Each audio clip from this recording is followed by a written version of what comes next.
Bloomberg Audio Studios. Podcasts, radio, news. You're listening to the Bloomberg Balance of Power podcast. Catch us live weekdays at noon Eastern on Apple CarPlay and Android Auto with the Bloomberg Business app. Listen on demand wherever you get your podcasts or watch us live on YouTube.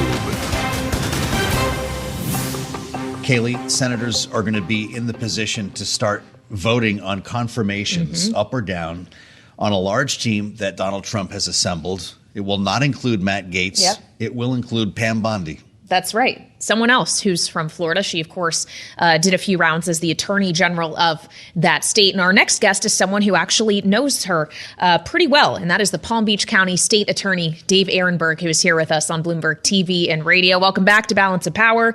Dave, would love just your hot take on this pick, which, might I add, was made very quickly after Matt Gaetz announced he was withdrawing his consideration. So there We're was talking a short list. less than 12 hours here.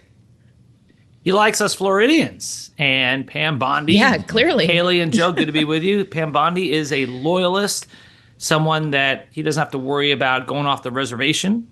But at the same time, she's on team normal. She's no Matt Gaetz. She's not ultra MAGA. She's not going to engage in crazy conspiracy theories. She's not going to walk Tony Fauci out of his house in an orange jumpsuit and handcuffs. But she will be loyal to Donald Trump. I know Pam well. She does believe in the rule of law. She treats her people well. There will not be mass resignations in the Department of Justice.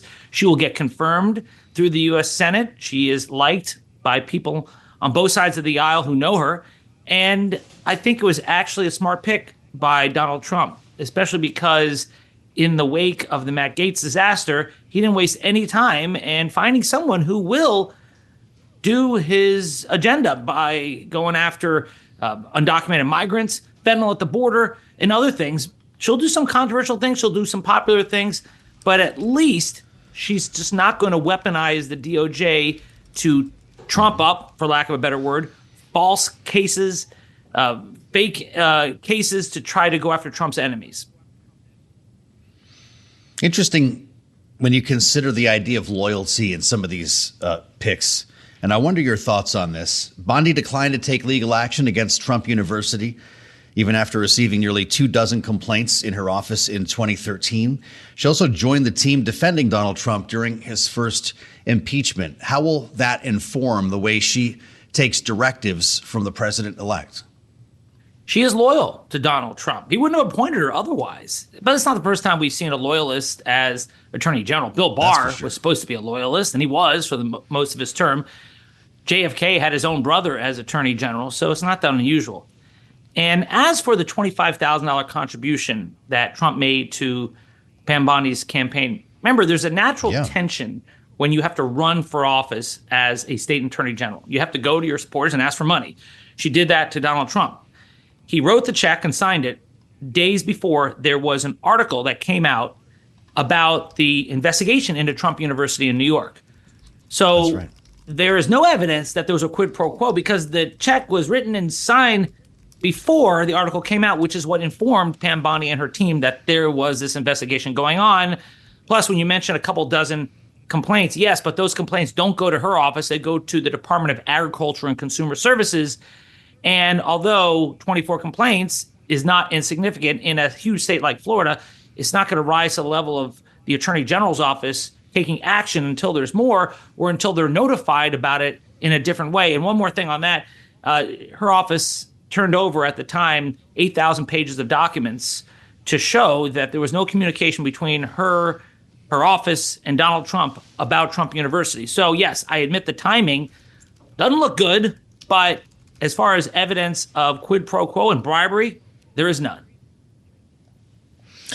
Well, so as we consider here the role that the Attorney General has leading the Department of Justice overall, there's also the consideration of what falls underneath that very large umbrella, Dave, like, for example, the Federal Bureau of Investigation. And I wonder what this pick, if anything, suggests to you about the way in which we may see those other choices shaped by the president-elect. It depends who he's able to pick now. The fact that he's going to terminate Chris Wray is troubling because you're supposed to get a 10-year term. You're supposed to be insulated from politics. So that's bad enough. But then to try to remove him in favor of Kash Patel, that's ultra MAGA. That's taking loyalists a step further. That's a Matt Gaetz type pick. If he picks Mike Rogers from Michigan, that's a little more like team normal. Mm-hmm.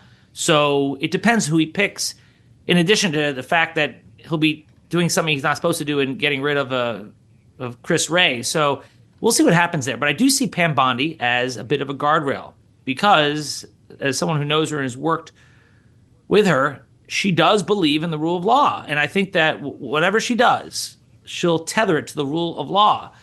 She doesn't want to lose her bar license or get incarcerated like Mike Nifong, the prosecutor of the Duke Lacrosse case, who went rogue. She knows better. She's been a 20-year prosecutor. She was an 8-year attorney general. So although she will support the Trump agenda, she's not going to do something that she believes is illegal for him. Suggesting that she would stand up to Donald Trump if necessary. If that's the case, a far cry from Matt Gaetz. So net here, Pam Bondi will not break the Department of Justice is your message today, Dave Aronberg. Yes, she's a loyalist, and she is at the same time someone who's a career prosecutor, who's got experience, who's qualified, and who believes in the rule of law. She is not going to take this job to burn the place down. Matt Gaetz promised to burn the place down. That's a big difference. And for my fellow Democrats who are saying, well, there should be a better choice, Sally Yates ain't walking through that door. Eric Holder is not going to be appointed by Donald Trump. So if you're talking about the kind of candidate who Donald Trump will nominate for Attorney General, it won't get better than Pam Bondi. Dave, just quickly before we let you go, we have about a minute left here. We also learned today that the judge in Donald Trump's New York hush money case, in which he was convicted on 34 felony counts, Juan Merchan, has agreed to postpone his sentencing that was supposed to happen next week indefinitely. I wonder if you think that is A, the right move, and if B, that means he's never actually going to get sentenced in this case. No, I was to be expected, Kailey. I would have been surprised if he sentenced him just weeks before he entered the White House. I mean, Judge Merchan doesn't want to look like he's weaponizing his position. And also, he knows that Trump is going to appeal anyways, and that will stay his sentence. So why sentence him now when there's going to be many months of appeals as he goes all the way up to the Supreme Court, claiming he had immunity? And the court should never have admitted the evidence of a couple of his aides, Mallory Westerhout and Hope Hicks, into evidence. So the Supreme Court is going to deal with that. So I think you and I and Joe should check back in January of 2029 when we can see the sentencing hearing. By then, of course, we could be living on Mars by then. We don't know. Or, That's true. Kailey, you'll be owning Bloomberg TV by then. We don't know. But that will happen one day. Is that in the cards? You're buying Bloomberg Okay, TV? let's not get me in trouble with management here. Listen, this is important because it's coming from the center of the political universe, which is Palm Beach. Dave Aronberg, thank you so much for being with us. A Palm Beach County State Attorney, a friend of Pam Bondi. By the way, while we're talking transition, Kailey, we've got another report. This is not officially from the Trump camp, but a new name for Ag Secretary. That's right. Kelly Loeffler, the former senator who, of course, lost after she was named to fill that seat. She lost the actual seat in Georgia in 2021, but she is expected to be named the Secretary of Agriculture. We're still waiting for Treasury, though. You're listening to the Bloomberg Balance of Power podcast. Catch us live weekdays at noon Eastern on Apple CarPlay and Android Auto with the Bloomberg Business app. You can also listen live on Amazon Alexa from our flagship New York station. Just say, Alexa, play Bloomberg 1130. Survived another week, and we still don't know who the Treasury Secretary is going to be. I know that's your first question every day when we come to air, and we're going to find out, remembering it was the week after Thanksgiving in the first Trump administration when the economic team was assembled. As Charlie Pellet mentioned, we're talking about now the Trump Treasury two-step. We'll explain that a little bit later when we spend some time with Nathan Dean. He's looking at all of the picks here, by the way, that we have heard. And I realize we still have some blanks to fill in and what they're going to mean for policy moving forward in the new administration, in the new Congress. How about this for a headline for you? The most important event of the day so far in Washington, the U.S. Capitol Christmas tree rolled up on the flatbed on the west front of the U.S. Capitol. Yes, it is the season. Now, imagine a world with all the business we talk about here, the madness on Capitol Hill. Imagine a world in which you could become senator for a day or a couple of months and have the experience representing the state that you grew up in. That has been the experience for George Helmy, the newest senator in Washington, who's already packing his bags as a caretaker.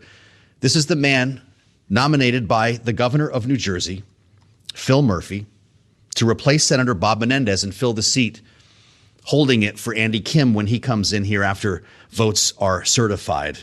And it's a real pleasure to spend some time today with George Helmy. Senator, welcome to Bloomberg. It's great to have you. Did you ever think in the years you were working for Frank Lautenberg or Cory Booker that you would ever become a U.S. senator? Joe, thank you so much for having me. It's great to be on with you. No, absolutely not. I'm a public policy person first and foremost. I've always enjoyed being, the guy behind the principal, and I've always enjoyed sort of being at the table but behind the scenes and not being, the candidate. But this has been an incredible experience, and frankly, as you point, it's been the continuance of a third tour of duty in the United States Senate in a different role. And obviously continuing my public service following my time as the longest serving chief of staff in the state of New Jersey's history. Well, that's pretty cool. And by the way, I do want our listeners and viewers to know that we're going to be having a conversation this same hour. We're bookending the hour with New Jersey, Senator. Your former boss, Phil Murphy, is going to be on in the second half of the hour in a special conversation. So let's talk about your experience for a moment. And I am curious, by the way, about your tenure, because I understand that there is a special arrangement here. You're going to hold the seat until, as I mentioned, votes are certified in New Jersey. That would mean Andy Kim is actually going to be part of this session. Is that the plan? Yeah, well, first let me say you can never get enough New Jersey, especially with all the great things that are happening, especially in the business and innovation sector. So you've got a great Friday show planned here. But yes, Andy and I go way back. We've known each other for over a decade. I will be in the seat about 3 months, and I'm looking forward to him getting in. We had a great conversation last Friday about the things that I've carried coming out of the state and now working in the Senate. And I do hope to hand over the reins shortly. So, New Jersey, the way the seniority works in the Senate, will stand to gain from Andy having a few weeks ahead of the incoming freshman. That's pretty cool. Give him a little bit of a head start. Does he get a bigger office? I don't know. You can let me know if that happens, because I know that your tenure has been brief, Senator, but you've actually sunk your teeth into some pretty important issues, and one of them is youth mental health awareness. You've come together with Katie Britt, which our audience should also know. You've reached across the aisle to work with a Republican from Alabama here on the floor of the Senate. Is this the defining issue for your brief term? I've been really lucky, Joe, to get on all of the committees that Senator Menendez was on, which include, frankly, three of the most important committees in the United States Senate: banking, finance, and Senate foreign relations. But knowing that I was here for a short time, as you mentioned, I wanted to find an issue that I felt as a father and as a public policy person needed more attention, and that there was already bipartisan support. Knowing that things in the Senate, frankly, the things in Congress, take a long time to get done. What could I use this opportunity, the relationships I already had? As you mentioned, Katie Britt, just like me, a former staffer turned senator. Obviously, she was elected to a full term.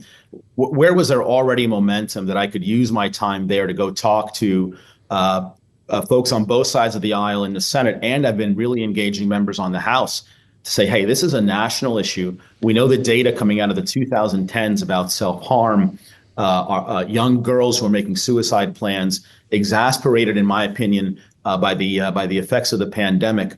What can we do to better protect our children on the front end, knowing what the inputs are to some of the issues we're facing, but also help create more access when we do have our young people in moments of crisis. And thankfully, we've been very successful in advancing the issue at a great colloquy on the floor, attended by many of our Republican and Democratic senators the other day, and we just introduced new legislation. And I'm hopeful. Look, I'm a public policy person, as I said a few times, Joe. I'm okay with none of this carrying my name when it gets done, but I really feel confident that sometime, whether it be next month or next year, we're going to see progress on this really important issue. Well, I salute you for your approach here. One of your ideas is the Pride in Mental Health Act. that I want to ask you about, Senator, would award grants to assess and improve mental health and substance use outcomes of LGBTQ plus youth. How do you rationalize this idea when next door in the House of Representatives, there's now a resolution that's been brought forth by the Speaker of the House to block the first transgender House member from using certain bathrooms? How do we have both at once? Yeah, I mean, to me, they're really sort of disconnected, Joe. I really, with all the issues that Americans are facing, just using my own experience in public policy in the state of New Jersey, higher education costs are going up. We're still dealing with the inflationary challenges that came out of COVID. As you know, Joe, I've been so focused on the humanitarian ills and crises in the world, whether they be the 9 million in South Sudan that need daily humanitarian aid, the issues in Gaza, the issues in Ukraine, but really the issues that working families are facing. It's frankly surprising that the Republican leadership in the House spends so much time talking about bathrooms. On the other hand, we know the mental health issues and the vulnerability that our LGBTQIA youth already face. We have in New Jersey incredible nonprofit organizations that help those young people in moments of crisis so that they don't commit acts of self-harm and don't take their own lives, and to provide federal grants to better support them, I think is really important. As you know, a number of my bills also speak to the much broader issue, whether it be transparency in those who are going after our youth and providing grants for other opportunities for peer support, which is very important. Yeah, I appreciate that. I just wonder what a headline like that means for mental health for young trans people. I have to ask you about SALT. If I'm talking to the senator from New Jersey here, this is something that comes up every day on Bloomberg. There's an effort now endorsed by Donald Trump himself to kind of undo what was done in the 2017 tax cuts, raise the cap. You're more specific. You want to exchange the $10,000 deduction for a $100,000 deduction. How's that going over? I think there's been actually a great reception to it. I'm really happy that the president who installed the cap in the 2017 bill is now for lifting the cap. That's welcome news.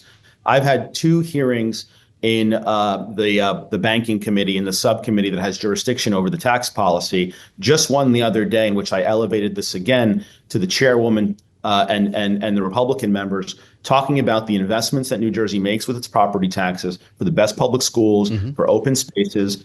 And why I put a cap on it is, look, I come out of the business world, Joe, which I think is important for your audience to know. And these tax deductions do have a cost associated with them. And I think those who have significantly higher, above $100,000 in property taxes, can afford to pay a little bit more, while the majority of the middle class will be able to deduct a significant portion of their tax.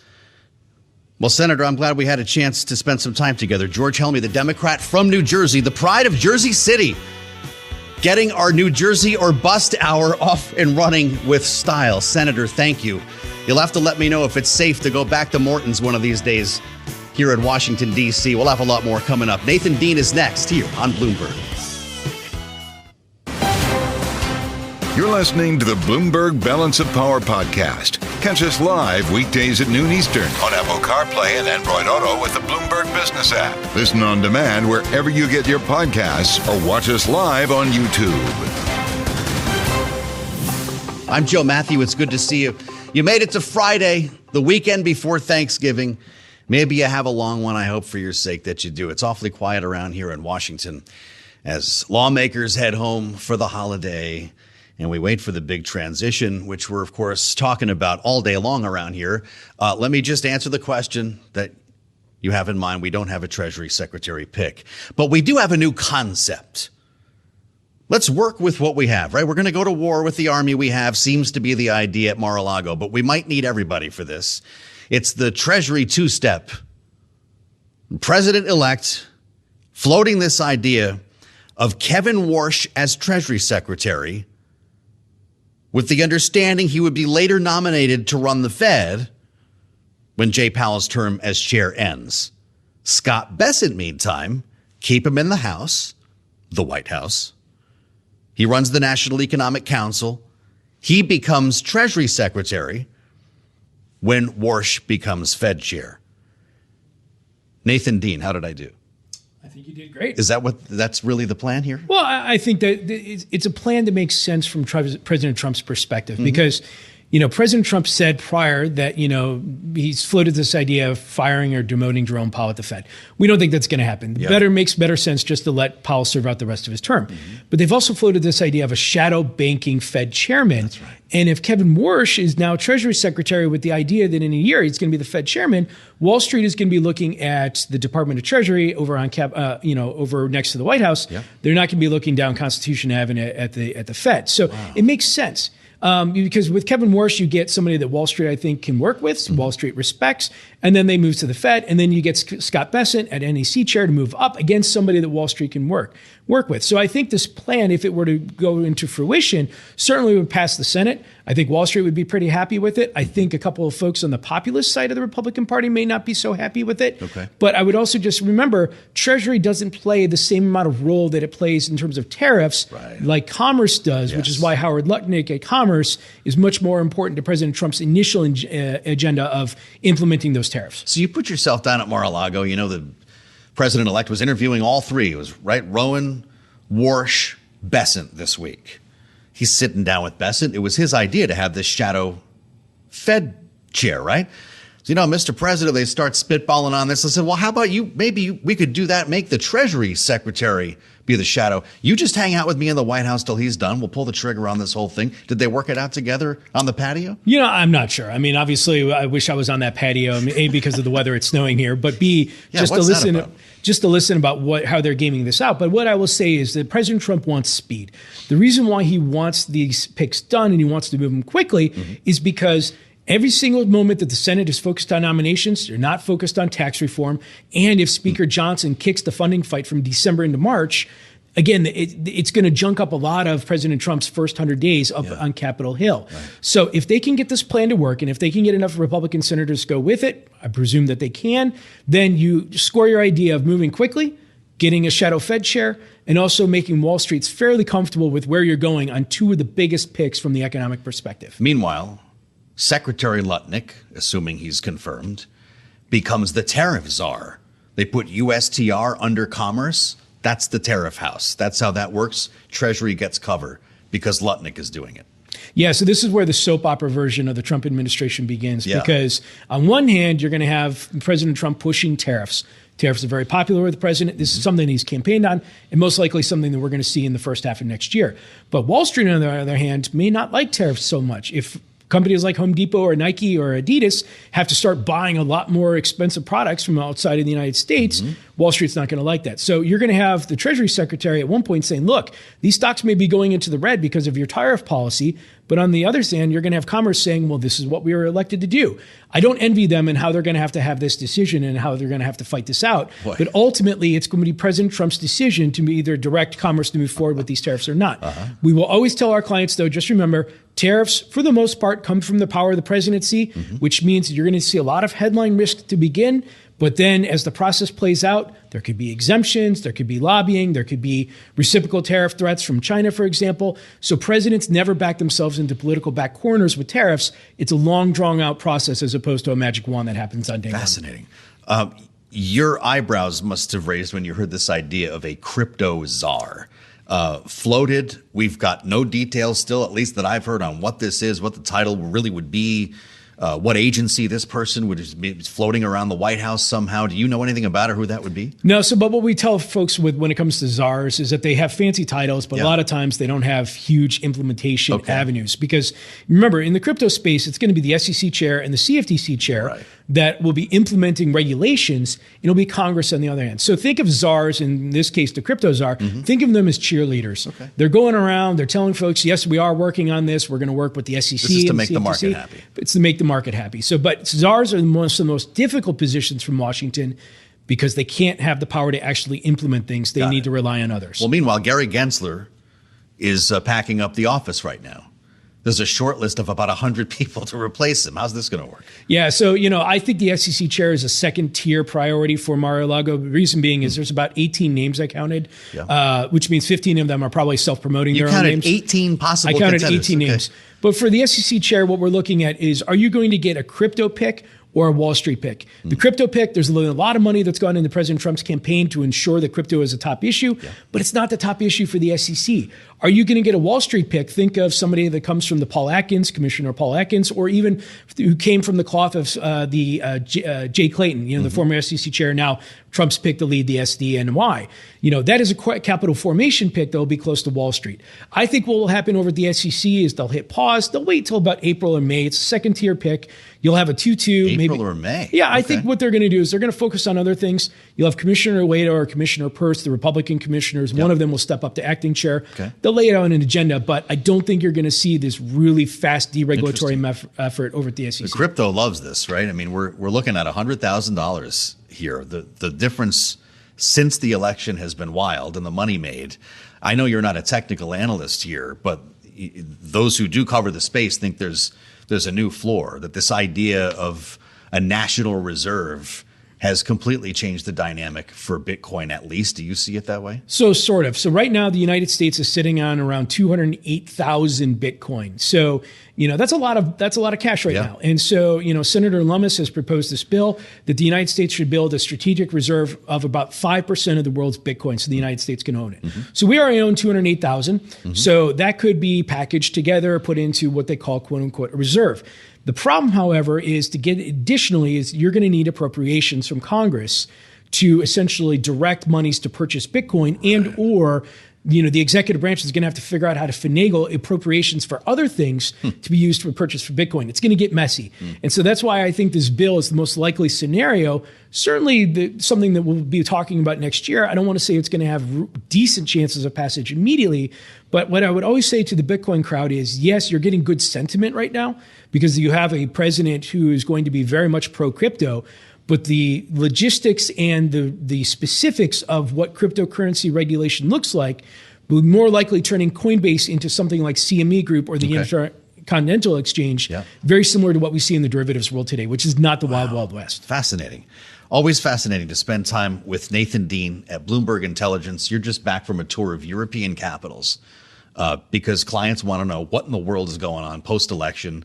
The great part about Nathan Dean is he's about to go on another tour of European capitals after Thanksgiving. What was the most common question, most common worry that you encountered? So obviously the European tariffs, and our view on that is that it'll eventually come, but I think China's the highest priority. But then we got a lot of questions about the Inflation Reduction Act because there's a lot of European CapEx coming into the United States on these ideas that solar incentives are going to stick around. So our thought on the IRA is that even though you'll hear whispers of it being thrown into the tax reform debate, the IRA, for the most part, we think is cemented. It's $433 billion.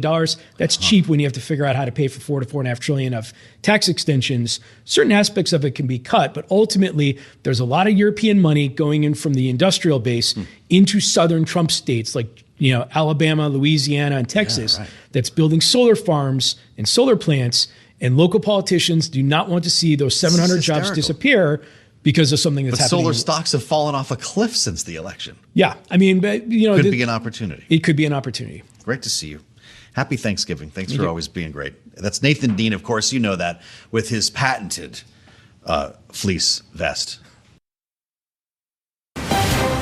You're listening to the Bloomberg Balance of Power podcast. Catch us live weekdays at noon Eastern on Apple CarPlay and Android Auto with the Bloomberg Business app. You can also listen live on Amazon Alexa from our flagship New York station. Just say, Alexa, play Bloomberg 1130.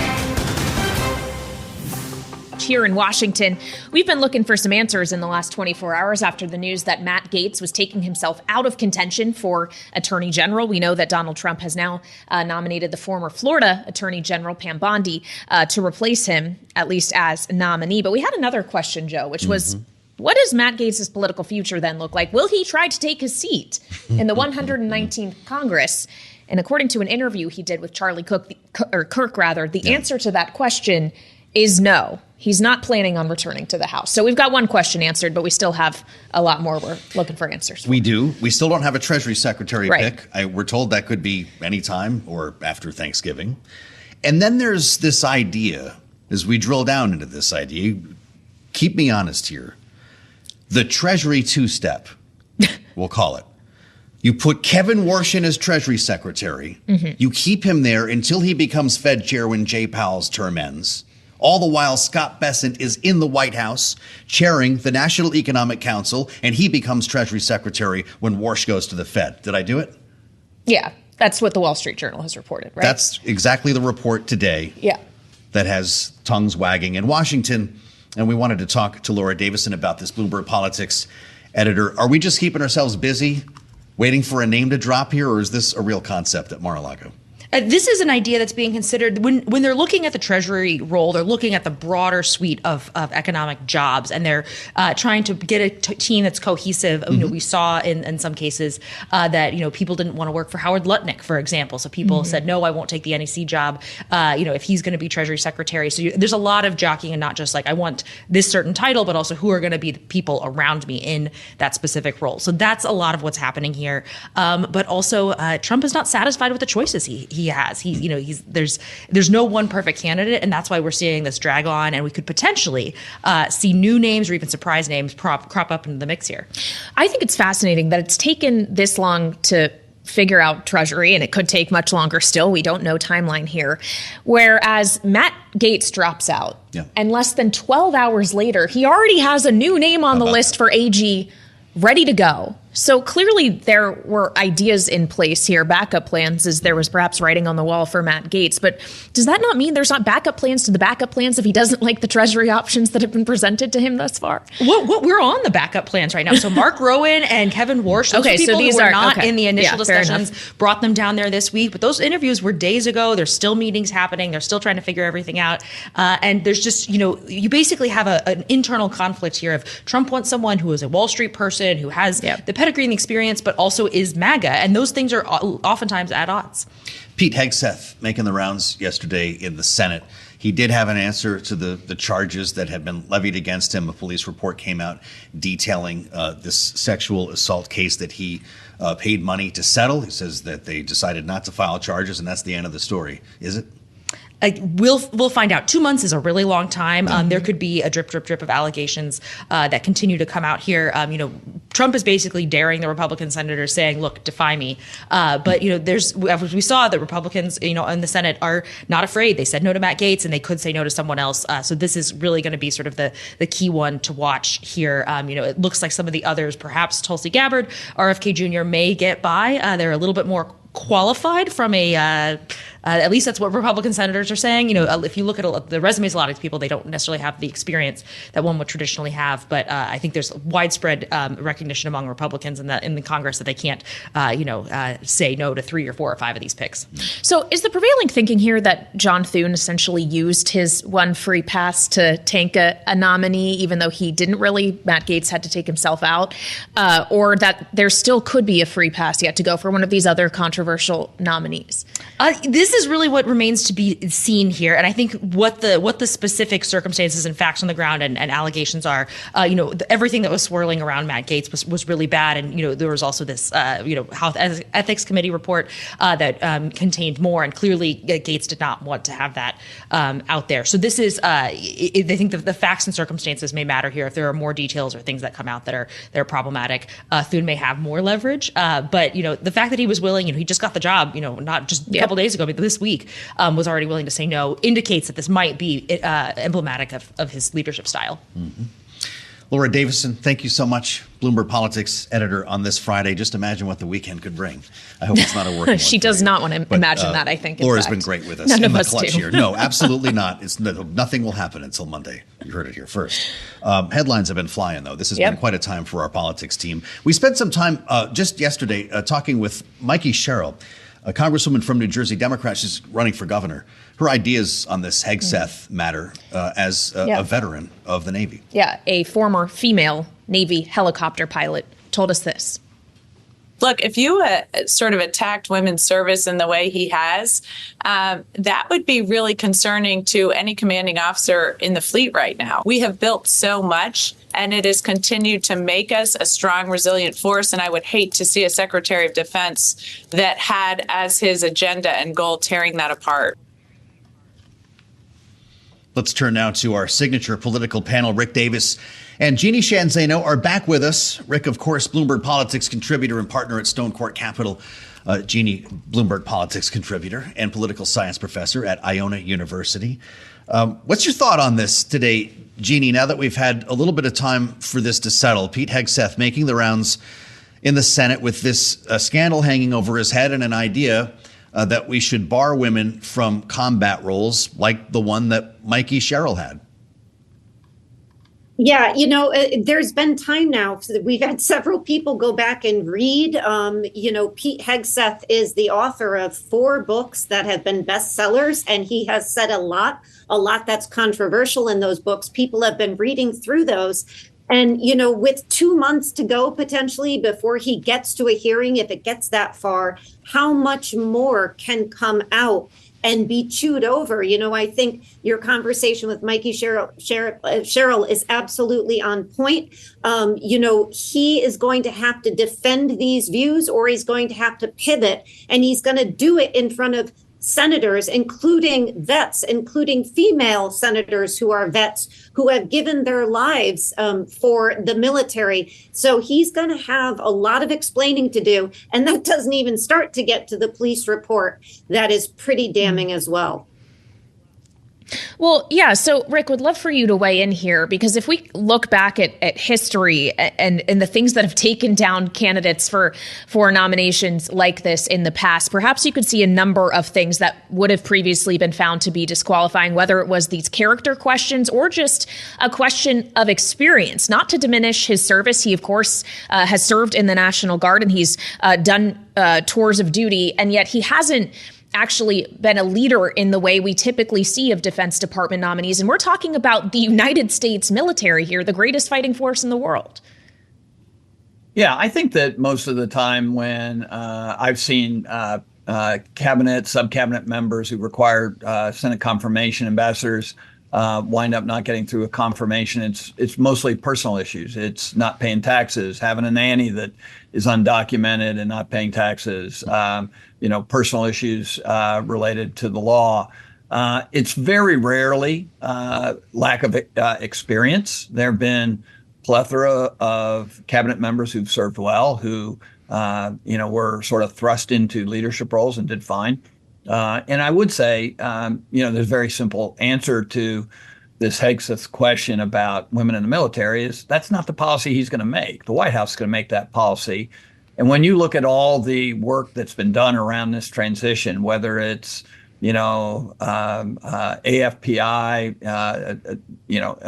a think tank that's been writing on this, 2025, none of them have been recommending taking women out of combat roles. And so I'd be very surprised if the White House, is going to adopt a Hegseth view, or if Hegseth's going to adopt the White House view, which is his job. So there are a lot of controversial people in this cabinet. Tulsi Gabbard's comments about Syria and Iran and Russia, much more sort of inflammatory than that. And, RFK Jr., let's not even go there. We'd have 100 days of talking about every controversial remark he's had in the healthcare field that will now relate to his tenure as head of HHS. Mm-hmm. So there's plenty to chew on here, but I doubt if any of it's going to rise to the level of disqualification.